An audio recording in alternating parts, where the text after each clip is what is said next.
Hello दोस्तों, आप सभी का स्वागत है।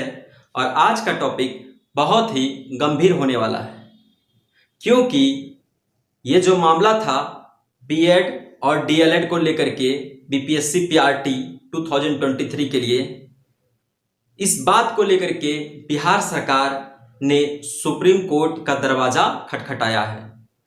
देखिए, कोई भी परिवार होता है, एक पेरेंट्स के लिए उनके सारे बच्चे बराबर होते हैं।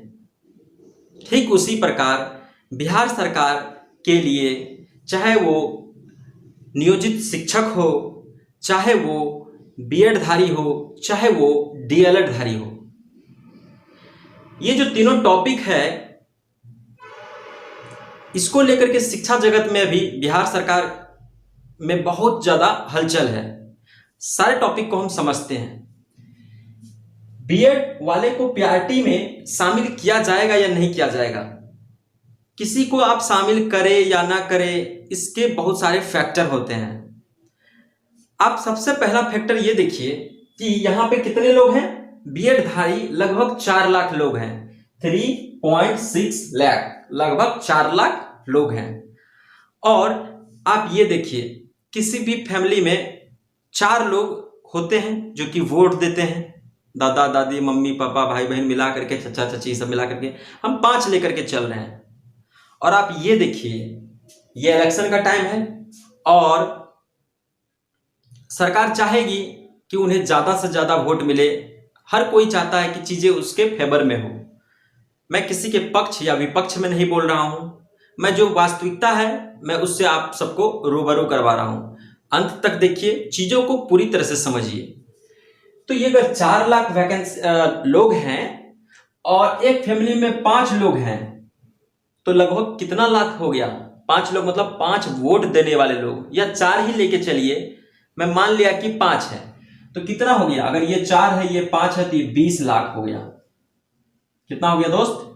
20 लाख वोटर है। यहां एक वोट से सिस्टम हिल जाता है। तो वोट तो बात की बात है, वास्तविकता को नकारा नहीं जा सकता है। बीपीएससी ने बिहार शिक्षक बहाली के लिए, जो सरकार है बिहार सरकार, उसने क्या किया था कि विज्ञापन जारी कर दिया था। और सुप्रीम कोर्ट का रिजल्ट कब आया? 11 अगस्त को सुप्रीम कोर्ट का ऑर्डर आया कि बीएड धारी पीआरटी के लिए एलिजिबल नहीं है। आप ये बताइए कि कोई भी कानून कब से लागू होता है? जब ऑर्डर आता है उसके बाद से होता है। और जो कानून पहले बन गया है, विज्ञापन आ गया है, तो उस हिसाब से बीएड वाले को तो मौका मिलना चाहिए।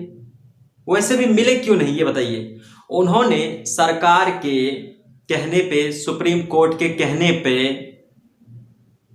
और क्या है कि शिक्षा जगत के कहने पे ही उन्होंने पीआरटी का फॉर्म भरा। उन्होंने बीएड इसलिए किया क्योंकि उसको एलिजिबल माना गया था पीआरटी के लिए। वो सोचे कि चलो पीआरटी में भी हो जाएगा और सीनियर में भी हो जाएगा। और आज आप कह रहे हो कि नहीं, वो एलिजिबल नहीं होंगे। ध्यान से सुनिए, ऐसा नहीं होना चाहिए था। हाँ, ये बिहार सरकार ने सही कहा है कि सुप्रीम कोर्ट को ये रिक्वेस्ट कर रहा है बिहार सरकार कि इस बार जो विज्ञप्ति आ गई थी, विज्ञापन, उनको शामिल कर लीजिए। इसके बाद से, यानी कि नवंबर या दिसंबर में जो एग्जाम फिर से होने वाला है, उसमें ये रूल को आप अप्लाई कर दीजिएगा। यह रिक्वेस्ट बिहार सरकार सुप्रीम कोर्ट से कर रही है। देखिए क्या रिजल्ट निकल के आता है। 5-10 दिन में क्लियर हो जाएगा सब कुछ। और देखते हैं सेकेंड टॉपिक। देखिए, नियोजित शिक्षकों को दर्जा। अब सबसे पहली बात देखिए, ये हैं कितने? 4 लाख नियोजित शिक्षक हैं और इनके भी फैमिली में 5-5 लोग होंगे, तो 5 से गुना करें तो 20 लाख लोग यहां भी हैं। और हम कुछ भी बोल देते हैं, यार नियोजित शिक्षक को दर्जा नहीं मिलना चाहिए या मिलना चाहिए। भाई, हम और आप अभी जन्मे हैं और ये 20 साल 30 साल से पढ़ा रहे हैं, ठीक है, 15 साल 20 साल से पढ़ा रहे हैं। वैसे भी ये गुरुजन है। सुप्रीम कोर्ट जाने, सरकार जाने, शिक्षा जगत जाने कि क्या हो सकता है, नहीं हो सकता है। हमें छोटी मुंह बड़ी बात नहीं करनी चाहिए। अगर सरकार को लगेगी, अगर शिक्षा जगत को लगेगा कि नहीं नियोजित शिक्षक को राज्यकर्मी का दर्जा मिलना चाहिए तो उन्हें बेशक मिलेगा, उन्होंने मेहनत किया है। और लगे कि नहीं मिलेगा तो कोई बात नहीं, मैं उस पर टिप्पणी नहीं कर रहा हूं, लेकिन मेरे अकॉर्डिंग चीजें सकारात्मक होनी चाहिए। जिन्होंने मेहनत किया है जीवन में उसको उसका फल मिलना चाहिए। अब कुछ नए जो युवक आए हैं हमारे जैसे, आपके जैसे, कहते हैं कि पुराने टीचर को कुछ आता ही नहीं है। भाई तुम किससे पढ़ करके टीचर बने हो? किससे? उन्हीं से पढ़ करके तो टीचर बने हो। ये कल जाकर के आपका बेटा भी जब होगा, आपके बाल बच्चे होंगे, वो जाहिर सी बात है आपसे एडवांस होंगे, और उस दिन वो आपको ऐसा बात करेगा ये तो जाहिर है इनको तो कुछ आता ही नहीं है, तो कैसा फील होगा? सबको आता है, समय का डिमांड है। जिस समय में जो डिमांड था उस हिसाब से लोग एलिजिबल थे। सबका अपना अपना कंफर्ट लेवल होता है। अब डीएलएड वाले जो हैं ये कितने हैं? ये 3.5 लाख लोग हैं, और इसको भी अगर 4 से गुना कर दे हम तो ये भी कितना जाएंगे? लगभग 4 गुना 4 16 लाख के आसपास जा रहे हैं।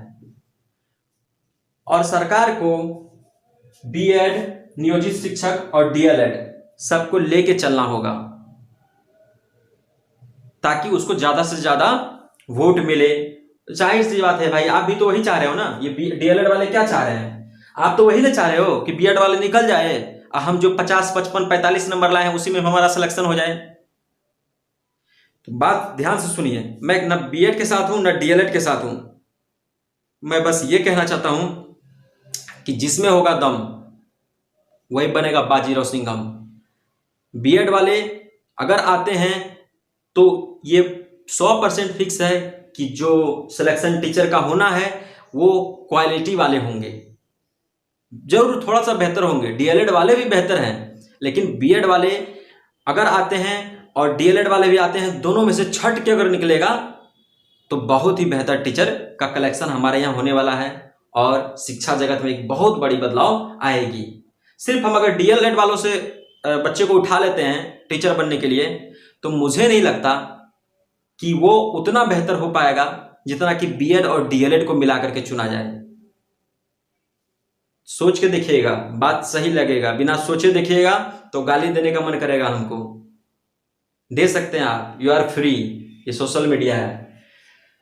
तो यही मेरा कहना था, और इन्फॉर्मेशन सही लगा तो वीडियो को लाइक कर दीजिए, चैनल को सब्सक्राइब कर दीजिए और ज़्यादा से ज़्यादा लोगों को शेयर कर दीजिए। मेरे साथ बने रहने के लिए आप सबको बहुत बहुत धन्यवाद।